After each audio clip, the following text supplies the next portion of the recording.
For the clarity of this story, I must mention that I have a hearing disability that has made me hard of hearing. I know that there are some things in life that I'll never understand, but I still look back on this experience wondering what could have happened and what I should have done differently. This all happened around a year ago. The holiday season had just rolled by, and I was settling down from traveling and all the get-togethers with family and friends. I live in a small suburban neighborhood that borders a forest in southern Quebec. It's a quiet area, as most of the residents are familiar with each other, which I honestly kind of prefer as it adds a warmer atmosphere. Around winter, I like to take my dog Monty on walks in the local forest. He's a Rottweiler Husky mix, which is perfect for me since I enjoy going for runs from time to time.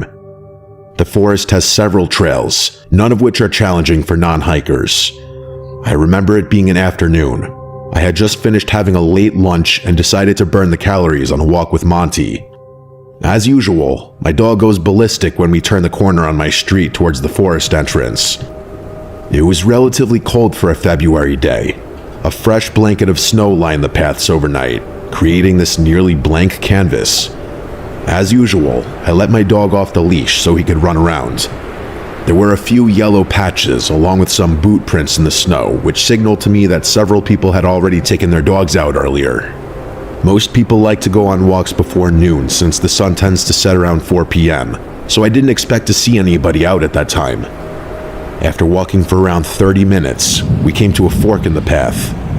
I noticed that one of the paths hadn't been walked yet, so feeling semi-adventurous, I decided to take it. I have a pretty concrete memory of the trails, so I knew exactly where I was going. The trail led to a clearing, which was great, since I wanted to check out the native birds with the binoculars I had gotten for Christmas. I remember scanning the surroundings until I saw a strange shape along the tree line in the distance. When I focused my binoculars, I saw a blue tarp and what looked to be a makeshift shelter. As curious as I was to check it out, it was getting dark, and I wanted to get home. Turning around, Monty and I started walking back. As usual, he ran up ahead, but something seemed off in his behavior. He was much more alert and was sniffing the trail more than he normally would from what I observed in the past. When I looked down at the trail, my eyes widened.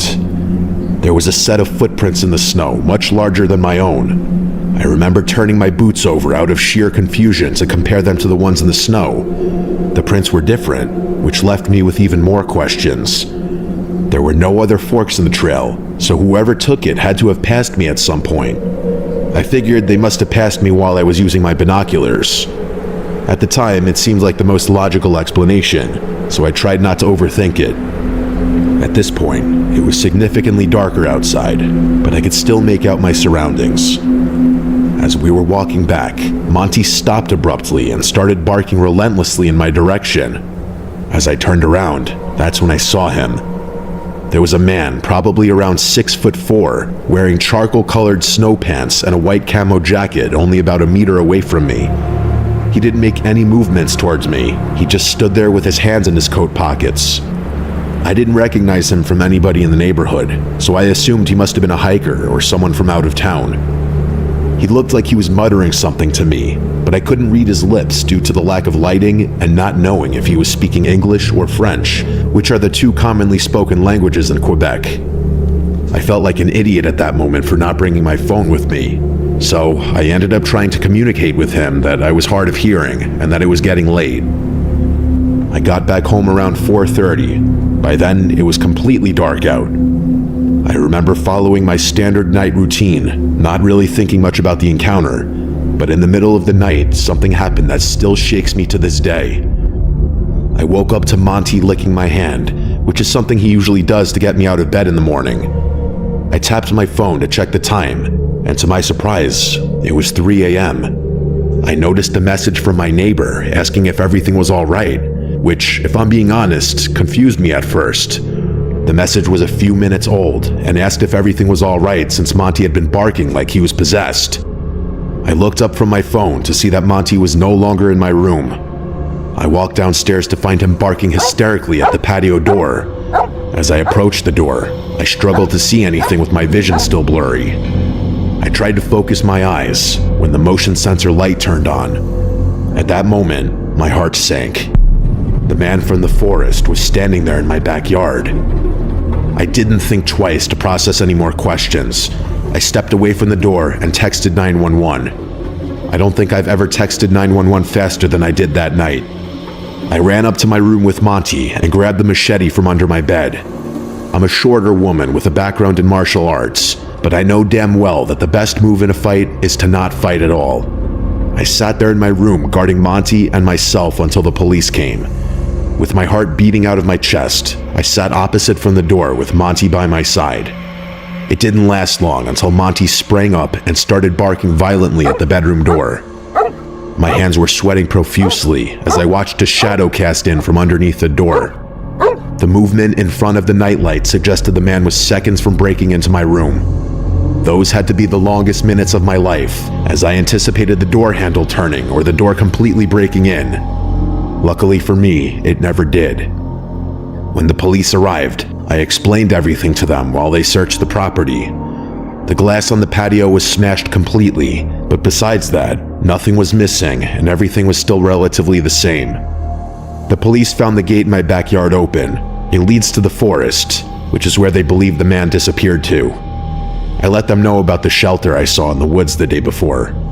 I took Monty and some of my belongings to stay with a family friend for a few days while I got the patio door fixed. I never got a follow-up from the police after the incident, but ever since that day, I decided to stick to roads when walking my dog, not trying to think too much about the incident.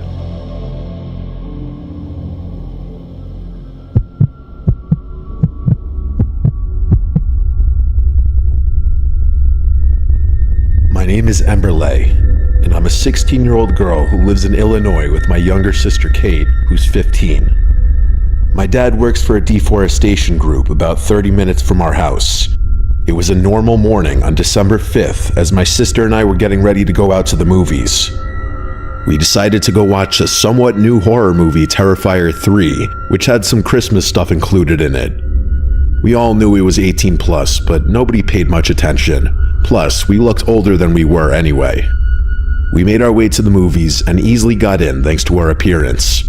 However, halfway through the film, as everyone was anticipating the next scene, my phone buzzed loudly enough for the whole theater to hear, which really killed everyone's vibe as they all turned toward me with annoyed looks.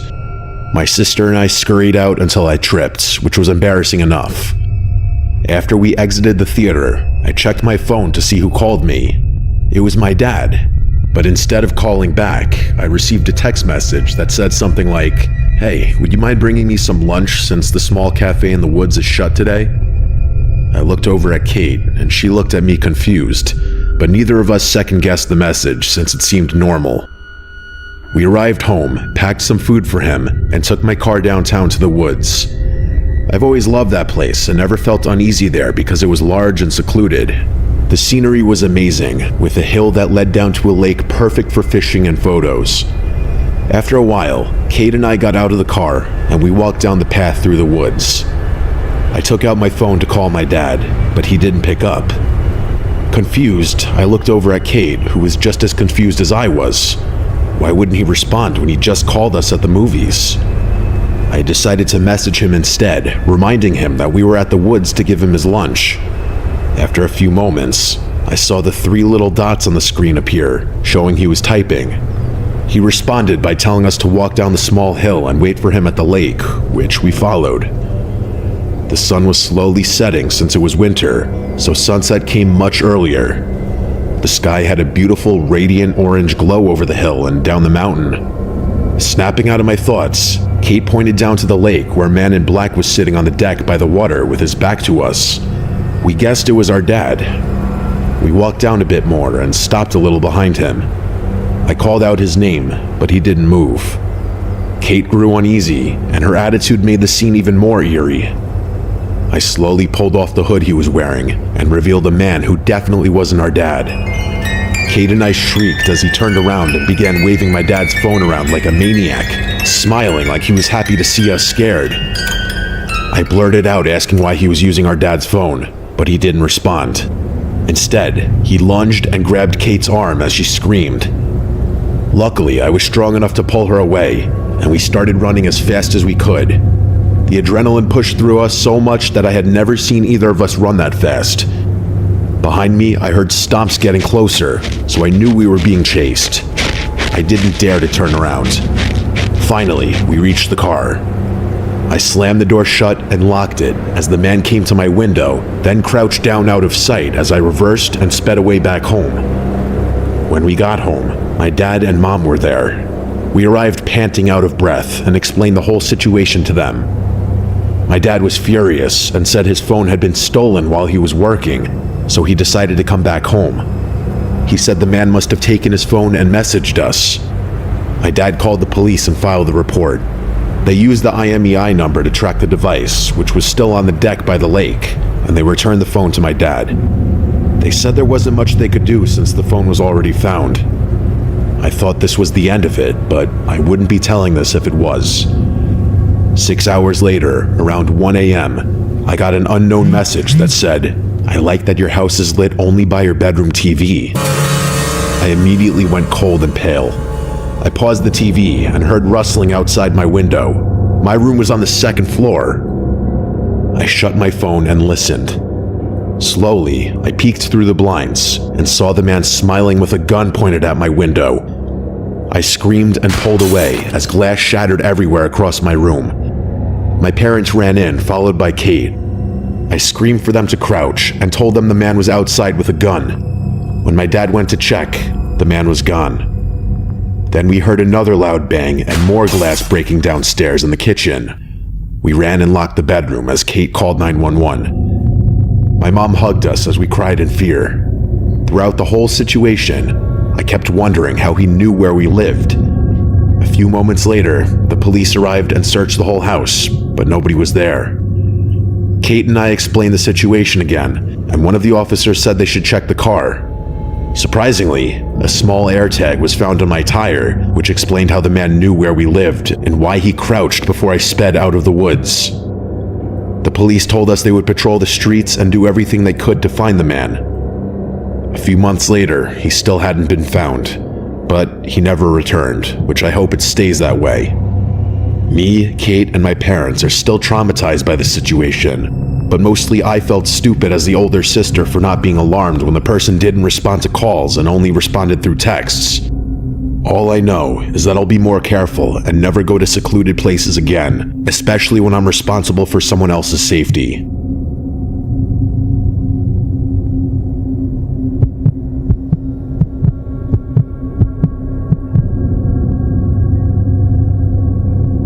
It was 2021. One word to describe my day: hectic. Work was a shit show. This was prime COVID time, so I was working from home. I was supposed to be meeting with my extended family upstate, and I ended up finally getting off a nearly 3-hour Zoom meeting for work a whole hour and a half after everyone else had already arrived at my parents' house. And that didn't include the next 2 hours or so the trek up to their house would take me.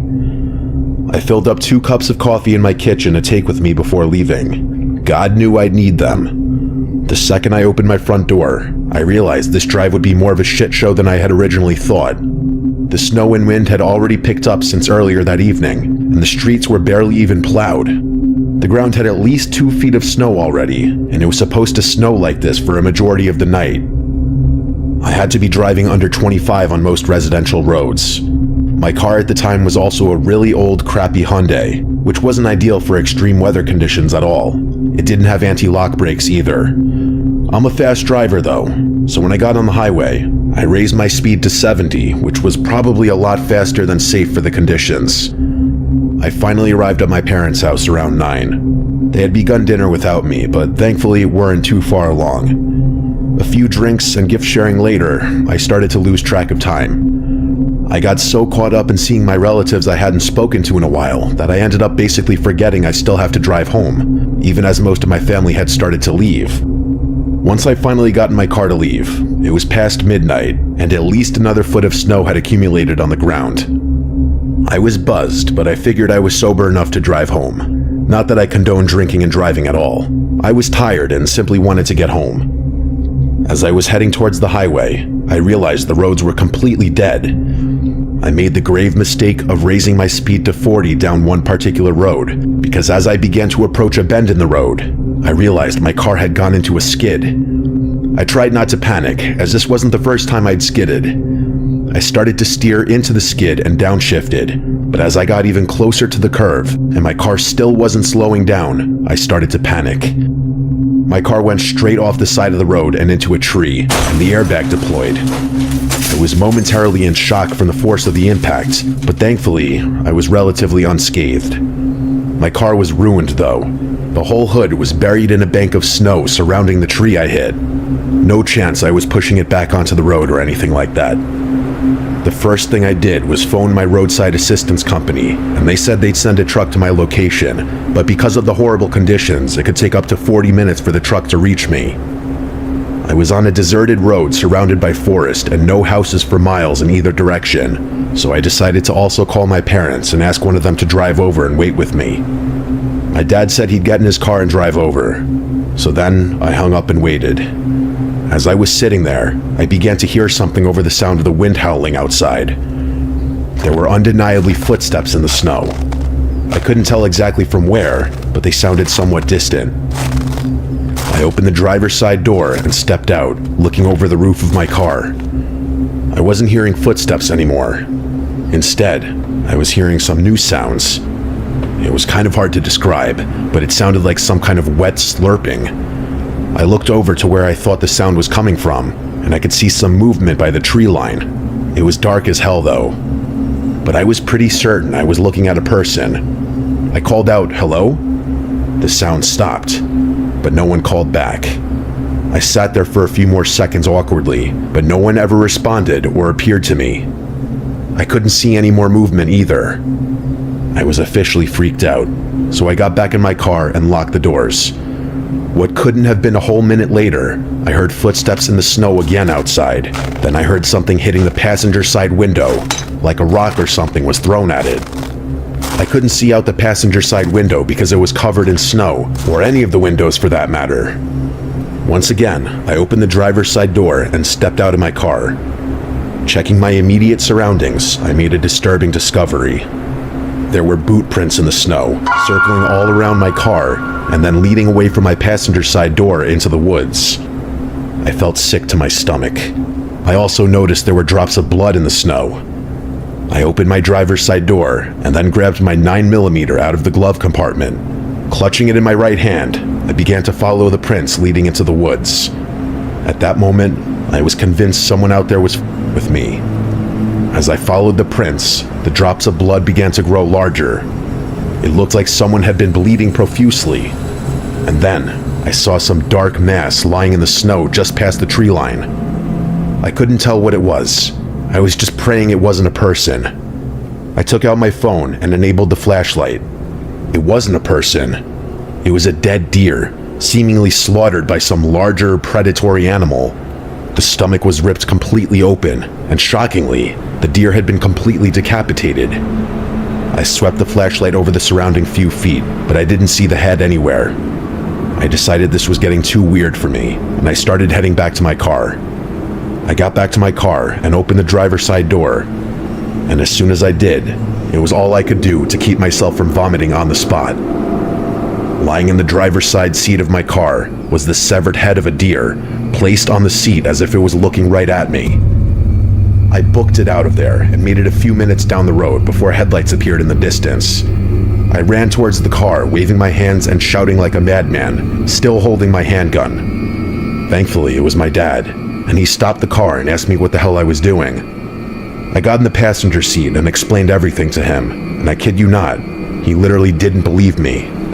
I felt more comfortable going back to my car with my dad now, so he drove the two of us over there and we got out. The footprints were still all around my car, but the deer head was gone. All that remained was a large spot of blood on my driver's side seat. I think once my dad saw that, he started to believe me. The deer corpse was also gone. All that remained were drag marks in the snow. The tow truck finally showed up and he towed my car. My dad asked me if I wanted to call the police, but honestly, I just didn't have the energy to file a police report. I was exhausted and just wanted to go to sleep. I figured calling the police wouldn't accomplish jack anyways. So that's my story. I have no idea who was in the woods that night and what they wanted. Maybe they were just trying to scare me, or maybe they had worse intentions.